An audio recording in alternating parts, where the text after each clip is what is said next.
24वां बाब। जब बलाम ने देखा कि खुदावंद को यही मंजूर है कि इसराइल को बरकत दे, तो वो पहले की तरह शगुन देखने को इधर उधर न गया, बल्कि बियाबान की तरफ अपना मुंह कर लिया।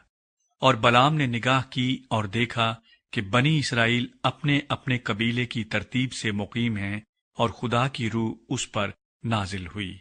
और उसने अपनी मसल शुरू की और कहने लगा, बऊर का बेटा बलाम कहता है, यानी वही शख्स जिसकी आंखें बंद थीं, ये कहता है, बल्कि ये उसी का कहना है जो खुदा की बातें सुनता है और सिजदे में पड़ा हुआ खुली आंखों से कादरे मुतलक की रोया देखता है। आए याकूब तेरे डेरे, आए इसराइल तेरे खैमे कैसे खुशनुमा हैं। वो ऐसे फैले हुए हैं जैसे वादियां और दरिया के किनारे बाग, और खुदावंद के लगाए हुए ऊद के दरख्त, और नदियों के किनारे देवदार के दरख्त। उसके चरसों से पानी बहेगा और सैराब खेतों में उसका बीज पड़ेगा।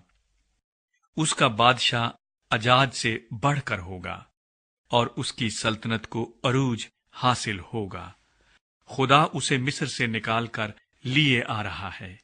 उसमें जंगली सांड की सी ताकत है। वो उन कौमों को जो उसकी दुश्मन हैं चट कर जाएगा और उनकी हड्डियों को तोड़ डालेगा और उनको अपने तीरों से छेद छेद कर मारेगा। वो दबक कर बैठा है। वो शेर की तरह, बल्कि शेरनी की मानिंद लेट गया है। अब कौन उसे छेड़े। जो तुझे बरकत दे वो मुबारक, और जो तुझ पर लानत करे वो मलाऊन हो। तब बलक को बलाम पर बड़ा तैश आया और वो अपने हाथ पीटने लगा। फिर उसने बलाम से कहा, मैंने तुझे बुलाया कि तू मेरे दुश्मनों पर लानत करे, लेकिन तूने तीनों बार उनको बरकत ही बरकत दी।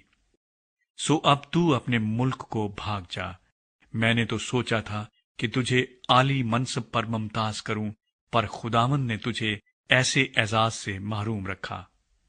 बलाम ने बलक को जवाब दिया कि मैंने तेरे उन एलचियों से भी, जिनको तूने मेरे पास भेजा था, ये नहीं कह दिया था कि अगर बलक अपना घर चांदी और सोने से भरकर मुझे दे, तो भी मैं अपनी मर्जी से भला या बुरा करने की खातिर खुदावंद के हुक्म से तजावुज नहीं कर सकता, बल्कि जो कुछ खुदावंद कहे मैं वही कहूंगा।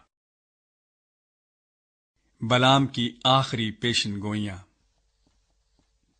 और अब मैं अपनी कौम के पास लौट कर जाता हूँ, सो तू आ, मैं तुझे आगाह कर दूं कि ये लोग तेरी कौम के साथ आखिरी दिनों में क्या क्या करेंगे।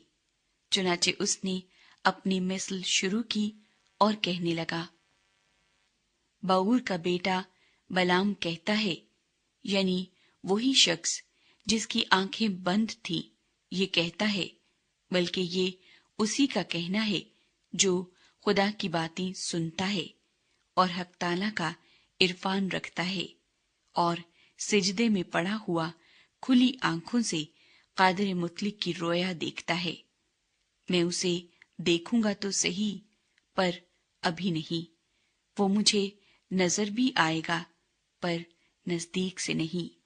याकूब में से एक सितारा निकलेगा और इसराइल में से एक असा उठेगा और मोआब की नवाही को मार मार कर साफ कर देगा और सब हंगामा करने वालों को हलाक कर डालेगा। और उसके दुश्मन अदूम और शईर दोनों उसके कब्जे में होंगे और इसराइल दिलावरी करेगा। और याकूब ही की नस्ल से वो फरमा रवा उठेगा जो शहर के बाकी मांदा लोगों को नाबूद कर डालेगा। फिर उसने अमालीक पर नजर करके अपनी ये मिसल शुरू की और कहने लगा, कौमों में पहली कौम अमालीक की थी, पर उसका अंजाम हलाकत है।